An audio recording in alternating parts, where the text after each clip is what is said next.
Hi dear friends, cute kitchen വേൾഡിലേക്ക് എല്ലാവർക്കും സ്വാഗതം. ഞാനിവിടെ എല്ലാവരും ദിവസമൊക്കെ ഉപയോഗിക്കുന്ന ഒരു സാധനമാണ് ഉണ്ടാക്കുന്നത്. അതൊരു വേറൊരു രീതിയിലാണ് ഉണ്ടാക്കാൻ പോകുന്നത്.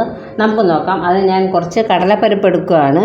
കടലപ്പരിപ്പിന് പകരം നിങ്ങളുടെ കയ്യിലുള്ള എന്ത് പരിപ്പ് വേണമെങ്കിൽ, അതായത് ചെറുപരിപ്പോ അല്ലെങ്കിൽ തോരൻ പരിപ്പോ വടപ്പരിപ്പോ എന്ത് വേണമെങ്കിലും എടുക്കാം. എൻ്റെ കയ്യിൽ ഇപ്പോൾ കടലപ്പരിപ്പ് ഉള്ളതുകൊണ്ട് ഞാൻ ആ കടലപ്പരിപ്പ് എടുക്കുകയാണ്. അടപ്പ് കത്തിച്ചു, ഫ്ലെയിം ഓണാക്കി വെച്ചിട്ടുണ്ട്. ചീനിച്ചട്ടി വെച്ചിട്ടുണ്ട്. അതിലേക്ക് ഞാൻ ഈ കടലപ്പരിപ്പ് ഇടുകയാണ്. ഒരു 2 സ്പൂൺ കടലപ്പരിപ്പാണ് ഇടുന്നത്. ഞാൻ കടലപ്പരിപ്പിനെ ഒന്ന് നമുക്ക് വറുത്തെടുക്കാം. കടലപ്പരിപ്പോട് മൂത്തിരിക്കുകയാണ്, അത് നമുക്ക് മാറ്റാം. ആറ്റുകാൽ പൊങ്കാലയാണ്, നാളെയാണ് പൊങ്കാല. അപ്പം അതിൻ്റെ ഒരു ബഹളമാണ് ഈ കേൾക്കുന്നത്. പാട്ടൊക്കെ കേൾക്കാം നല്ല രസത്തിൽ. ഇനി അടുത്ത് ഞാൻ ഉഴുന്നാണ് ഇടുന്നത്. ഉഴുന്ന് ഒരു 1.25, ഞാൻ കാണിച്ച സ്പൂൺ 1.25, അത് നമ്മൾ മൂപ്പിച്ചെടുക്കുകയാണ്. അതെടുത്തതുകൊണ്ട്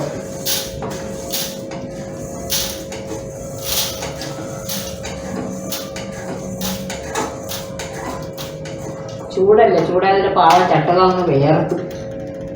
അടുത്ത് നമുക്ക് അരിയാണ് ഇടാൻ. 1 സ്പൂൺ പച്ചരിയോ നമ്മുടെ കയ്യിലുള്ള ഏത് അരി വേണമെങ്കിലോ, പച്ചരി ആണെങ്കിലോ മട്ട അരി ആണെങ്കിലോ എന്താണെങ്കിലും ഇടാം. അപ്പോൾ ഇവിടെ പച്ചരിയാണ് ഞാൻ ഇട്ടത്.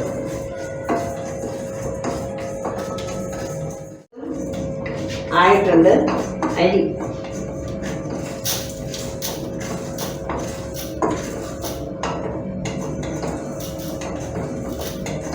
കുറച്ചു നേരം കഴിഞ്ഞു.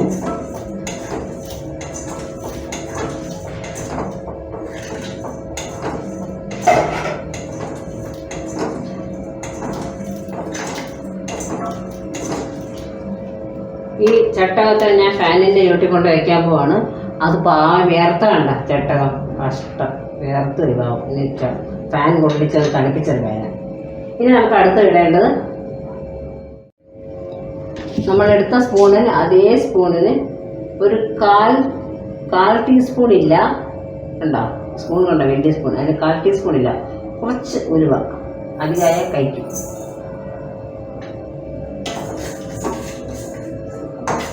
അത് നമുക്കൊന്ന് നന്നായിട്ട് മൂപ്പിച്ചെടുക്കാം.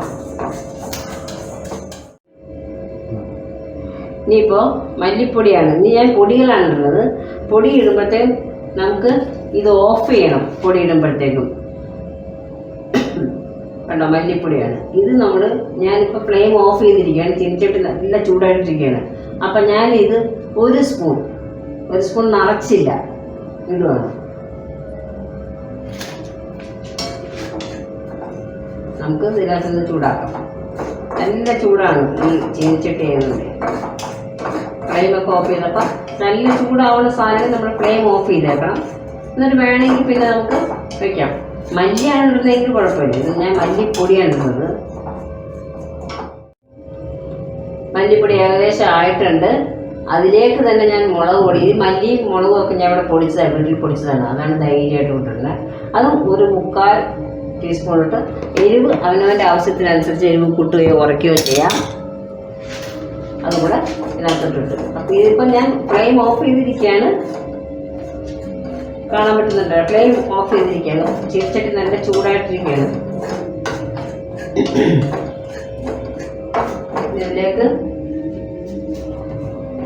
ഒരൽപ്പം മഞ്ഞൾപ്പൊടി,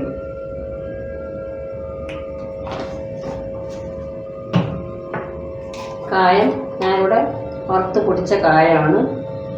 സാമ്പാർ കായാണല്ലോ പ്രധാനം. അപ്പം ഞാൻ കായം ഈ ചെറിയൊരു സ്പൂണാണ്, ആ സ്പൂണിന് 1 സ്പൂൺ ഇട്ടിട്ടുണ്ട്. നമ്മൾ നോക്കണം, പൊടിച്ചിട്ട് നോക്കുമ്പോൾ നമുക്കറിയാമല്ലോ പൊടിയിടുമ്പോഴത്തേക്കും.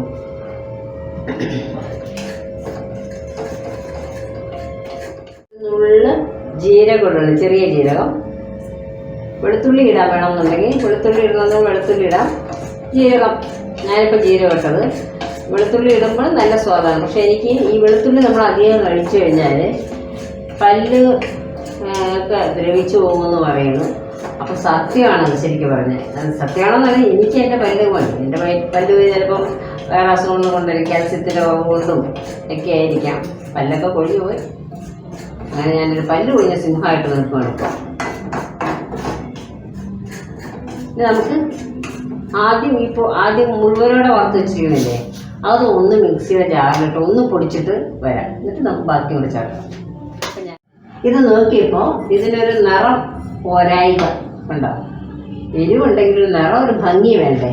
അപ്പോൾ അതുകൊണ്ട് ഞാൻ 1 സ്പൂൺ മുളക് പൊടി കൂടെ ഇട്ട് ആ ചീനച്ചട്ടി തന്നെ ഒന്ന് ചൂടാക്കിയിട്ട് ഇതിലോട്ടിട്ട് നമുക്ക് എല്ലാം കൂടെ ഒന്ന് മിക്സ് ചെയ്യാം. ഇപ്പം നമ്മളതെല്ലാം കൂടെ പൊടിച്ചുകൊണ്ട് വന്നിട്ടുണ്ട്. മുഴുവനോടെ ഇട്ട് വറുത്ത സാധനങ്ങളെല്ലാം കൂടെ പൊടിച്ചുകൊണ്ട് വന്നിട്ടുണ്ട്. ഇനി നമുക്ക് ഈ പൊടി അതിലോട്ടിടാം.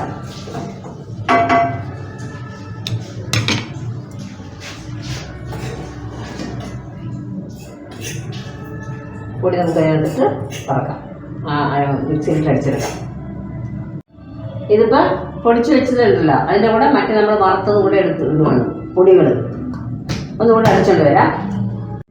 നമ്മളൊരു ഈസി ആയിട്ടുള്ള സാമ്പാർ പൊടിയാണ് ഉണ്ടാക്കിയത്. കാരണം നമ്മുടെ കയ്യിലുള്ള പൊടികൾ എന്തൊക്കെയുണ്ട് ആ പൊടി മാത്രം എടുക്കുക. പൊടി ഇല്ലെങ്കിൽ മാത്രം മുളകൊക്കെ എടുത്താൽ മതി.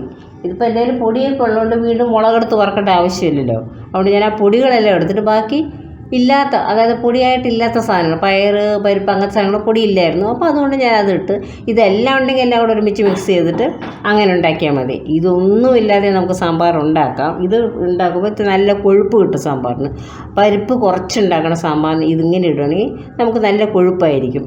ഞാൻ പരിപ്പ് അധികം ഉപയോഗിക്കാറില്ല. സാധാരണ പരിപ്പിന് പകരം മത്തങ്ങ, ക്യാരറ്റ് ഇങ്ങനെയുള്ള സാധനങ്ങൾ കൂടുതലിട്ട് അതൊന്ന് മിക്സിയിൽ അടിച്ചെടുത്തിട്ടാണ് സാമ്പാർ ഉണ്ടാക്കുന്നത്. ബാക്കി കഷ്ണങ്ങളൊക്കെ അങ്ങനെ തന്നെ നടക്കും.